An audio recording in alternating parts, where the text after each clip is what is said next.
Hello and welcome to another video of me trying to demolish my death pile. So far we are at 225 items listed, a total of 143 listings. For this day, day 8, I am going to try to list this entire box. I might, however, I think that there's going to be more than 20 books in here because I don't think there are very many lots in this box. I feel like it's a lot of individual books. So if we go over 20, I will just hold those listings. I'm gonna like photograph and draft everything today, but I might hold off on actually doing those listings until tomorrow. So maybe I don't have to do as much tomorrow because like, I know more is more, but like also this is a lot. In addition to that, I have these two items to show you, even though I've already bagged them up. This is a Madewell pair of jeans. These are a size 30T. They are the perfect curvy vintage jean. I had hoped that these would fit me. They are absolutely perfect except for my waist. I am not a size 30. I am a size 28.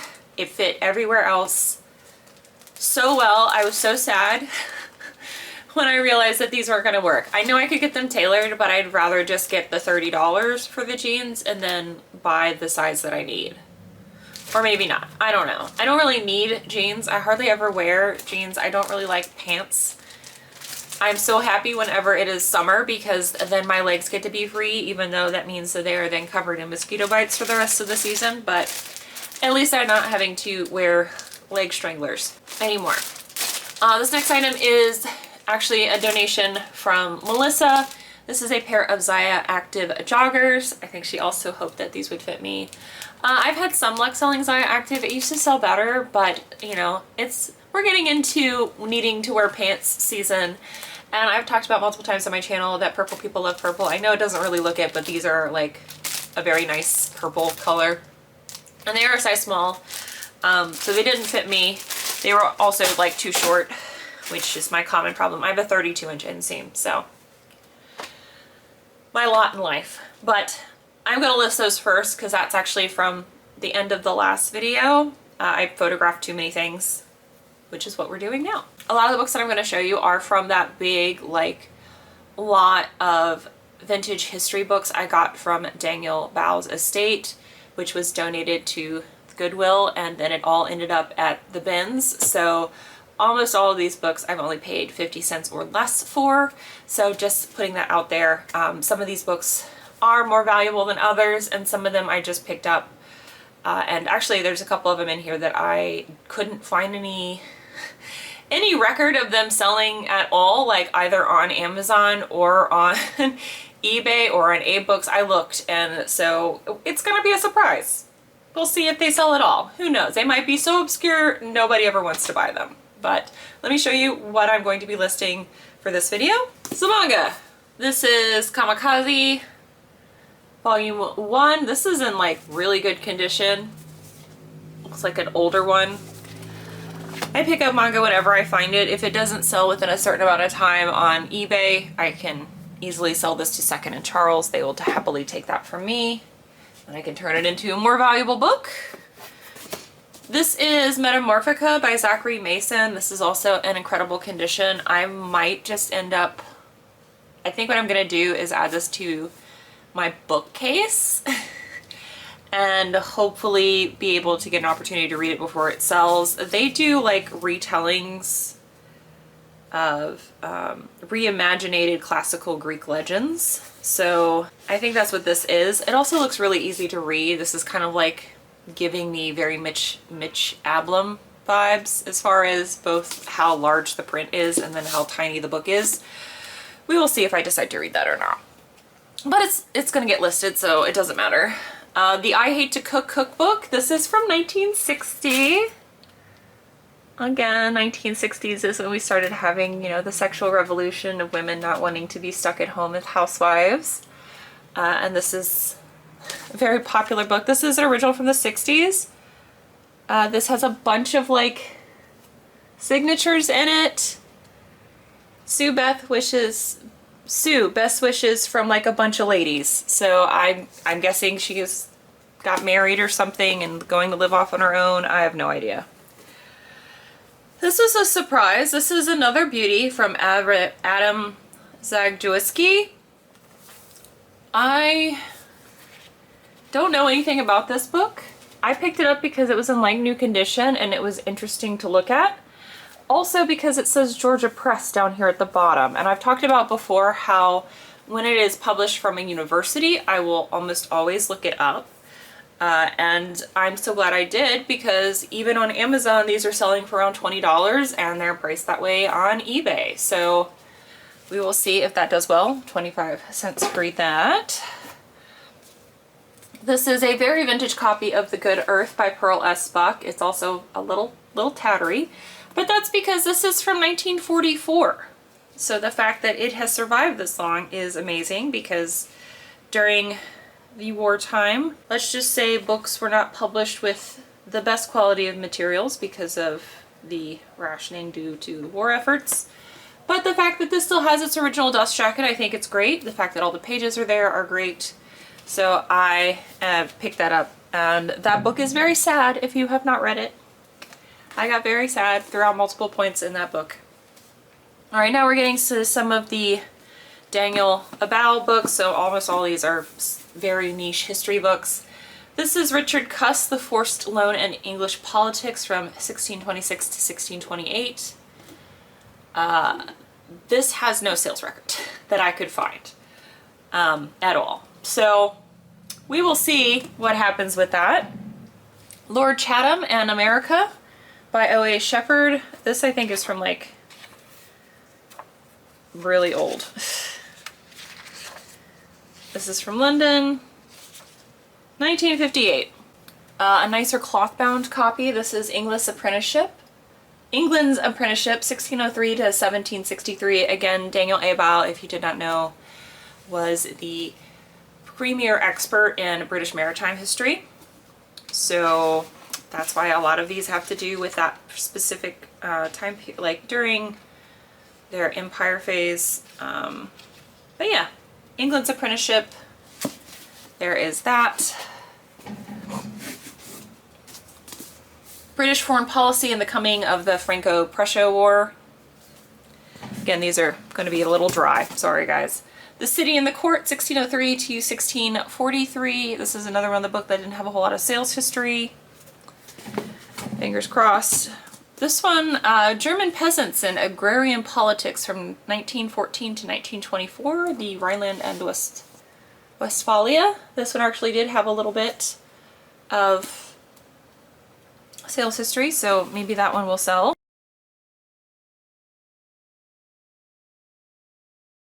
British Policy and the Independence of Latin America, 1804 to 1828.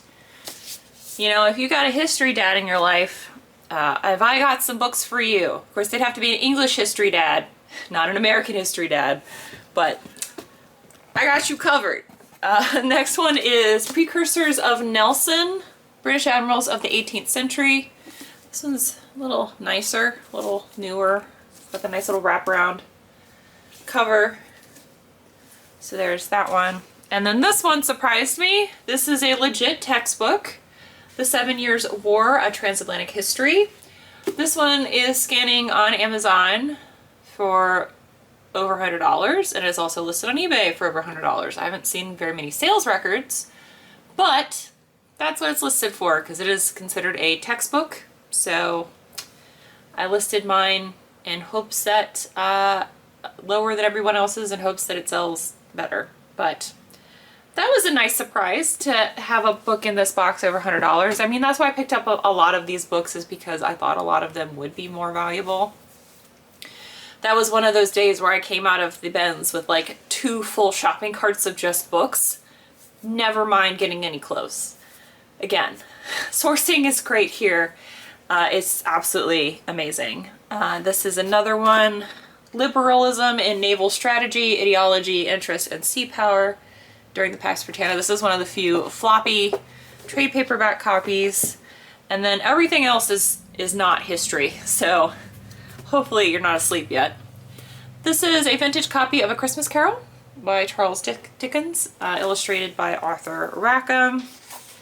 This is really pretty. It's got a Marlowe's ghost. I think this is from the 70s. Really nice hardcover copy of that. Also, this is from the 30s. A complete set with the original dust jacket. This is beautiful shape. Sherlock Holmes, this is volume 1 and 2. Look at the photograph on the back from 1930. Isn't that amazing? This is like his flat, Holmes's flat on 221 Baker Street. The replica as it would have been in the books. But yeah, I thought this was neat. This has a lot of, you know, listed and a lot sold. But I'm super happy to have found this. I think that that's really cool. We have a little kids book. I've talked about how vintage kids books, I like picking them up. This is from 1950.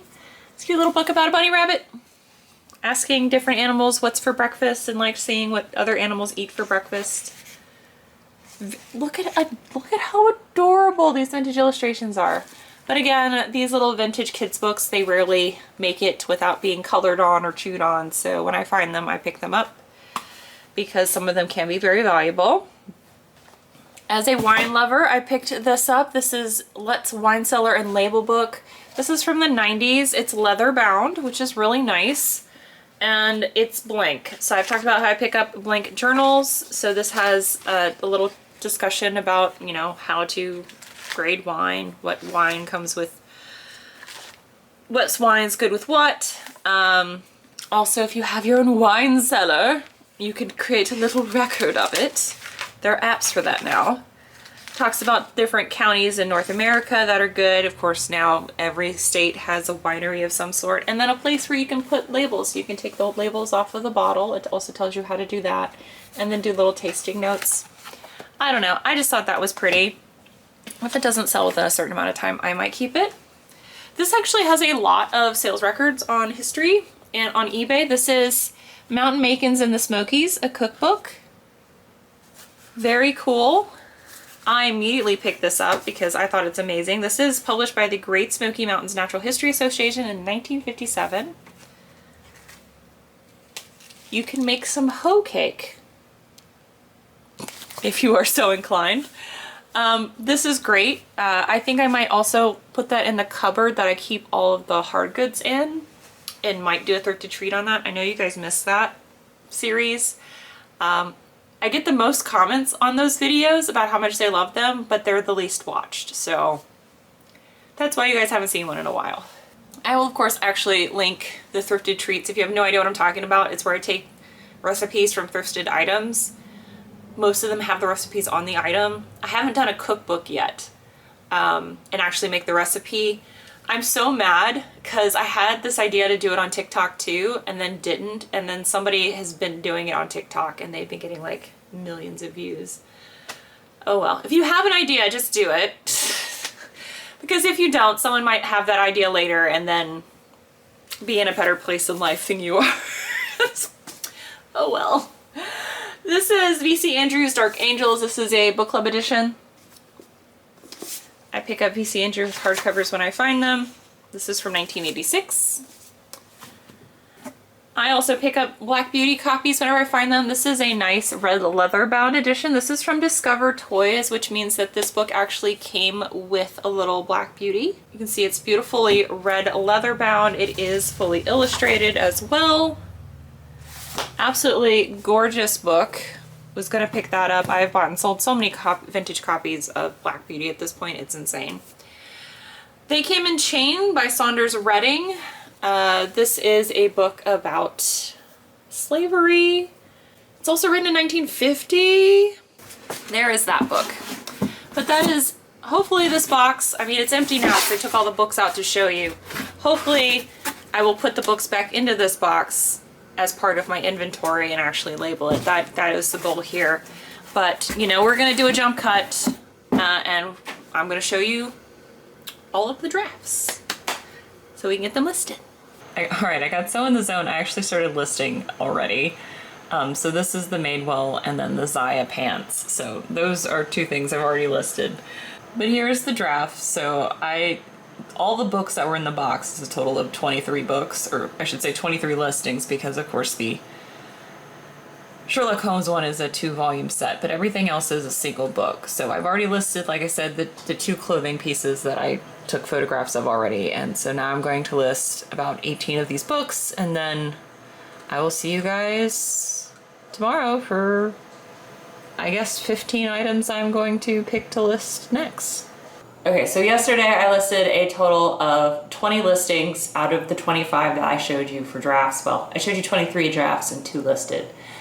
I listed a total of 20 items yesterday. Well, no, I listed a total of 21 items. I did a total of 20 listings because of that Sherlock Holmes piece. Let me show you the 15 items I'm adding to the 5 drafts I already have to make for 20 today, because I did want just a little bit of a lighter day today, mostly because I'm tired.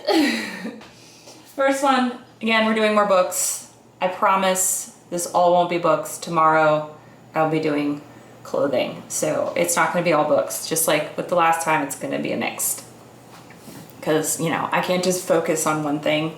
The ADHD won't let me.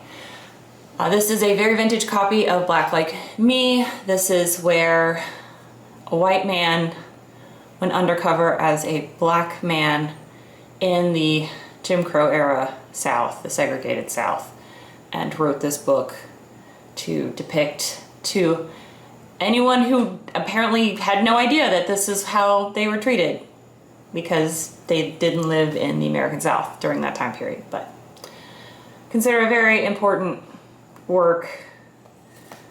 So here's this, there's that one. Ayn Rand, if you did not know, Atlas Shrugged is my favorite book. You can proceed to unfollow me now if that triggers you. I know it triggers a lot of people. I don't understand why. I know she's a polarizing figure, but I really like the books. So there is that. But here's a lot. I have Atlas Shrugged, The Fountainhead, and Anthem. So she can write a shorter novel. She just normally chooses not to. But there is this lot. I'll have that as well. I have a lot of paperback Mark Twain books. I have a bunch of Tom Sawyer books. So these are the later, shorter little, extra little novellas to go in the Tom Sawyer world. And then of course the Adventures of Tom Sawyer. And then Connecticut Yankee and King Arthur's Court, which got turned into a movie in the 90s, which was super fun. If you haven't watched that, it is definitely peak 90s, but I remember watching that and enjoying it. So that's a little lot of Mark Twain books. This is a Pulitzer Prize winner. This is Gilead, or Gilead, by Marilyn Robinson. Considering the Goldfinch book has sold well for me, I would try another Pulitzer Prize winner there. Very vintage children's books. These are not going to be a lot. They are going to be individuals. This is these Telltale books are normally very beat up, but when I find them and they don't have writing in them, I do pick them up because they can be valuable. It's a vintage Walt Disney one with Mickey Mouse. I think this is from the 70s, so 1976. I have Donald Duck and Chip and Dale. I think this was also from the 70s. This one is a little bit not in as great a shape. It's a little wibbly wobbly. Yeah, it's a little wibbly wobbly there. I'll just disclose it. And then Sesame Street, The Invention of Paper, which I think this one is probably the cutest one, but I am a big fan of Jim Henson's Muppets. So that one's from 1975. So these ones are all from the 70s. So there is that. A rare comic on my channel. I don't normally pick these up because I rarely find them in good shape, or at least sellable shape. This is The Curse of Spawn. You know, I bought this at the bin, so I paid 25 cents for it. It's, you know, got condition issues, but if you want it to have it, to read it, that'll be a cheaper way to get it. I have more you're gonna see a lot of Mark Twain. Because I always pick up Mark Twain when I find him. If you did not know, Mark Twain is his pen name. His real name was Samuel Clemens. I feel like most people know that, but if you didn't, now you do. These are 3 very vintage copies. You can see they're all from the same library. This will be sold as a lot. So this is A Connecticut Yankee in King Arthur's Court, Huckleberry Finn, The Prince of the Pauper, and Those Extraordinary Twins. So 2 books are in this one, and then these 2 other books. So this is a lot. I don't normally pick up John Green because he's so ubiquitous, literally everywhere. Second and Charles doesn't even really give me anything for his books because he is so prolific. But this is a signed edition, and it is a library book. It's from all the way from Hawaii. So I don't know if someone just, you know, had this and moved from Hawaii and was like, well, I'm not returning this. It's all the way in Hawaii. But this is a signed edition. There's the J there. So the signed edition is worth something, and the library, it's like a sticker here in the front and a little stamp on the top, but it doesn't have the ugly thing over here on the end, which I think is not cute, but some people like it, but not me. More Mark Twain. I feel like I put all of the Mark Twain in the same box. I probably exactly did that. But so if you want Mark Twain, I've got you covered. This is a very vintage hardcover from the 70s. This is the Illustrated Junior Library, so this entire copy of The Adventures of Tom Sawyer is illustrated. It's also got a little bit to Patrick, Christmas 1970 from Phyllis and Bill. Not Aunt Phyllis and not Aunt Bill, but Phyllis and Bill. Yeah. Let me find an illustration in here. There we go. Illustrations. So that one will be sold separately. And then I have cross-stitch patterns. So these ones are all Almalin. Bunch of random stuff. This is going to be sold as a lot, mostly because all of these are by Almalin. I could technically do more than one lot. I can do potties and pastels as one lot, and then I could do all the houses as another lot. I'm going to look these up. So I might have an extra listing. I might not have an extra listing. I might either have 1 listing or 2 listings. It just depends on how it goes when I look these up, but these are so old they don't have a barcode on them. So they're probably from the 70s. This does have a barcode on it. This is also another Almalin pattern. The old barcode, but this one has like a bunch of patterns in it. So it's got a little bell. These are like decorations you can put in your bed and breakfast, or at least that's what they tell you. See, this is what it looked like. That is the most grandma. That is grandma core so hard. But yeah, there's that one. Fruit and flowers. This is the Steele family, but it also does not have a barcode. But I figured this one would be fine to sell on its own because it's got a whole bunch of like cute decorations you could do for like a kitchen. I just think this is adorable. So I picked that one up, and then you know I wasn't going to leave this one behind. Smoky Mountain Cats. Look at that. Look at all the little voids staring back at you. I just know, it also has a barcode, so it's easy to list. I just know someone's going to buy that. So those are the 15 / maybe 16 additional drafts I'll put up to do a total of 21 or 20 or 21. And jump cut will happen here, and we'll figure out which of the 2 it is. Do we need to go for a walk first? No? You look very cute, baby girl. Do you want to go outside? Are you being camera shy? I love you, baby girl. Alright, so there are the 20 drafts, and I've done this a little bit differently than I discussed in the haul portion, and that is because I'm actually just going to lot the Telltale books together. And then I ended up actually separating a lot of the Almalin cross-stitched patterns So I did put the two potty ones together, and I put two of the rustic ones together, but the actual like country store one did pretty well by itself. So here is all 20 ready to go. I'm going to get these listed and then we'll move on to the next day.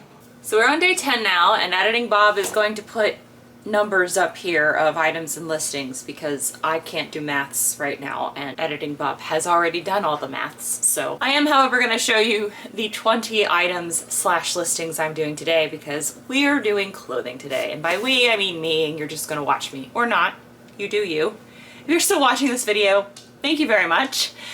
But first item I'm going to show you is this Susan Bristol piece. It is a cute little dark academia vest. You can see it has velvet, beaded velvet trim. Look at how gorgeous this brocade is.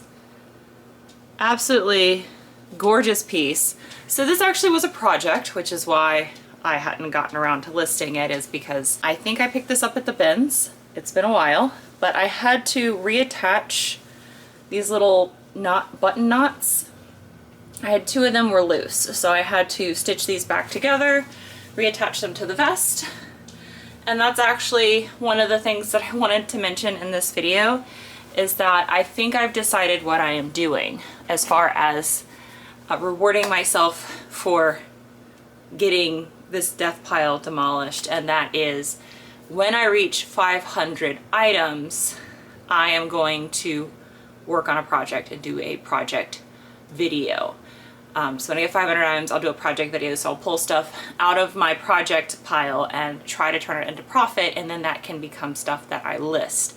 So again, not adding stuff to the death pile and actually working on more death pile stuff. But when I do the project day, that is what I'm going to do that day. I'm just going to work on that project. So I'm not actually going to do a listing. So it's like a day off, but also still working on stuff. I think that's a really nice reward when I hit 500 items.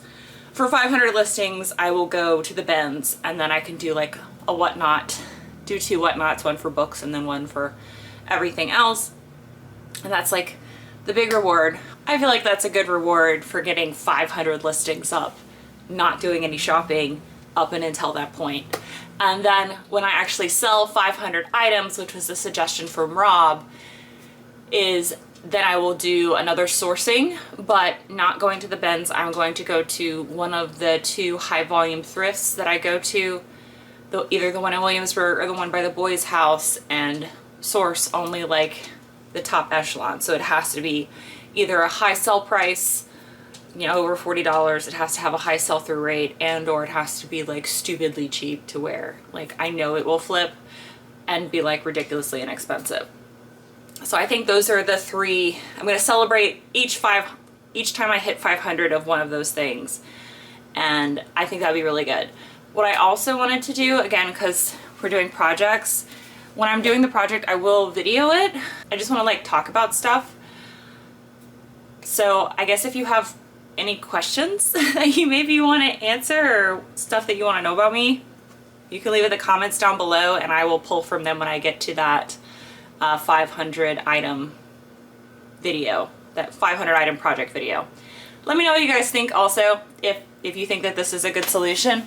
Let me show you the other 19 items now that I've talked about that for way too long. But this is J. Jill. I love J. Jill stuff that is the love line. I also just really liked this. This is the Pima elbow sleeve tunic. It's 100% Pima cotton. It's very log and look. That's why I picked this up. It's a good basic, and it is white and magically unblemished. I did think about keeping this for myself, but I don't. If this was gray or green, it would have stayed in my closet. But it's white, and I am messy, so in more than one way, that would just not work for me. This is Stussy, considered one of the original hype brands. This is a women's small shirt. I just thought it was cute, but that will get listed. This is super cute. This is a beautiful pastel vintage piece from the 80s. You can see it's a little sweater vest. We are going into sweater season, so I guess it's good that this stayed in the in the death pile for so long, but you guys know how much I love my vintage pieces. So I'm really excited to list that. I'll put like pastel goth or pastel, yeah, pastel goth would go in there really well. Next is Lucky Brand. This is a women's size large, nice little boho top with these beautiful bell sleeves. When I take the photograph of these, I will make sure to use my tape trick to show that these are just like gorgeous bell sleeves, because I think that will help sell it. This is Under Armour. I probably picked this up at the bins. It says I'd rather be at the gym. This is an extra small, but it's a like loose flowy tank. Like I said, I pick up all sizes. The larger ones sometimes do sell faster, but everything sells eventually.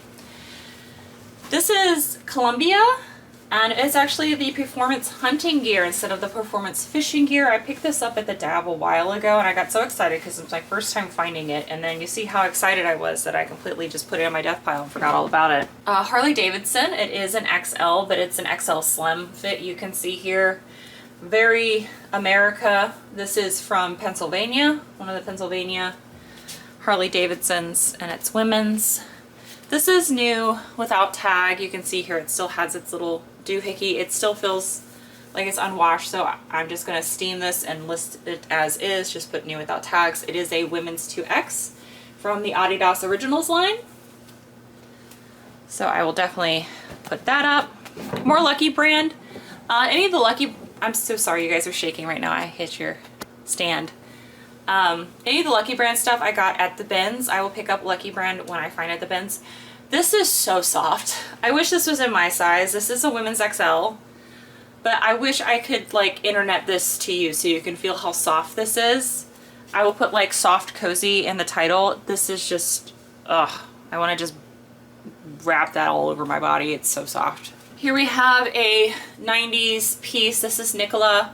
This is like 90s Y2K. I'll put both of those in the title. But this will probably look amazing on Karen. It's a 3/4 sleeve top. Put that up as well. Everlane piece. I got this at the bins. I did have to do some depilling, but now it looks great. I thought about keeping this, but it is cropped. This is definitely a fall piece, giving very much Halloween vibes.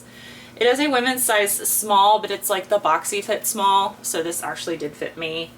But again, it was too short and I didn't like the way it looked on me because I'm a tall lady, so like a lot of the midsection was out. I also have a long torso. This is Express Tricot. This is from the 90s, but I will put 90s Y2K in here. You can see the top. I think that this is really just peak 90s as far as I'm concerned, but Gen Z seems to conflate the 90s and the Y2K a lot, so whatever. This I thought was gorgeous, and I was so surprised nobody picked this up. I did get this at the bins. This is a loft piece. It's obviously not going to fit my shoulders very well, but I'm going to at least put it on a little bit so you can see it. This is a 3/4 sleeve, like, bolero jacket. It has this embroidery all along the edge with this like little fluffy, this is fluffy. It's not like scratchy, it's fluffy and soft. But it's got these little strawberries all over it and like blueberries. It's just a berry jacket. It's a berry floral jacket and it's really, really cute. So I definitely picked this up at the bins because I just thought it was too cute not to. This is Loft. And I just thought it was pretty, so I'm gonna pick that up. It's a women's size 8, I think. Yeah, it's a women's size 8. This was another project. Again, I had done some projects, but when I finished them, they just went into my death pile instead of getting listed as soon as I finished this. So this is Nanette Lempour. The project I had to do here is that I had to repair a hole in the back, which was super easy to do. And then some of these little, can you see? These little gold things had fallen off, but I had them all. They like, just, I put it in a delicates bag and washed it because I washed everything from the bin. And they all came off in the delicates bag, even though I washed it in cold and on delicate. So I just reattached them with fabric glue, which is how they were attached originally. But yeah, so that's completely repaired now. This is Soft Surroundings in a women's size large. Just a Very loose, flowy, gauzy, cold shoulder style top with a bell sleeve, cold shoulder bell sleeve. So there is that. This is a vintage Y2K t-shirt from Fox. This is just James Stewart, who's popular in the early aughts. This is a men's size large. This is Texas A&M. And this is Adidas Aero Knit in this nice little purple color.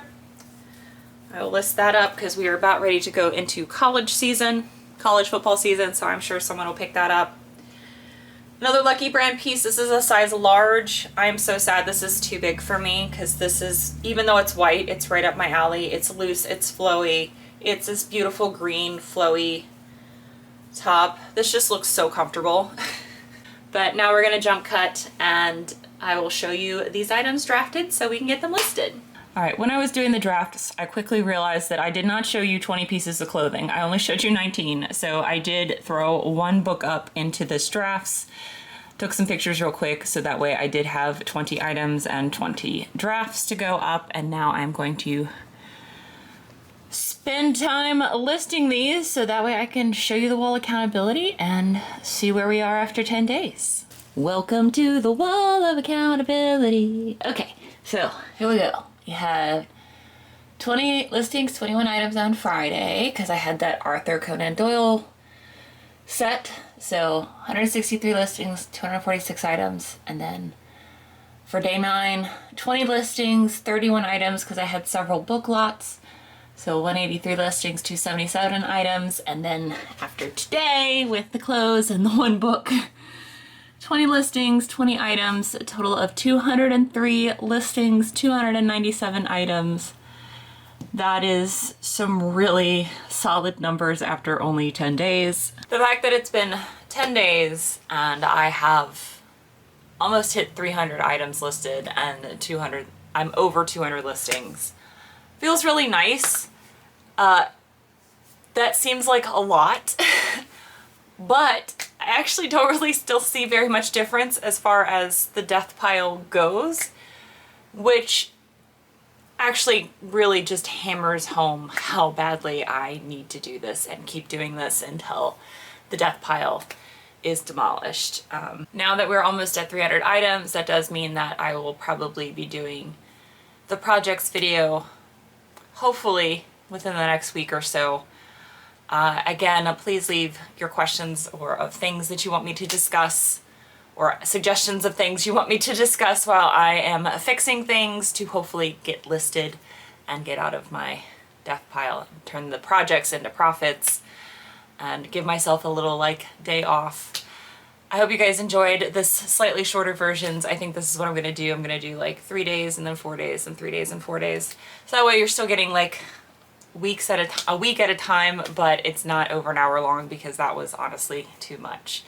But I hope you guys enjoyed this video and enjoyed seeing me making some progress, because it feels nice to consistently be making progress. And thank you guys so much for your support and for watching this video, and I will hopefully see you guys again in the next one. Bye! Bye. Anytime I'm getting ready to film, this is what I'm greeted with. Miss Moxie waiting patiently for me to start filming and also give her pets, because I must pay the pet tax in order to share the ottoman with her. Isn't that right, baby girl? Hmm? You all right?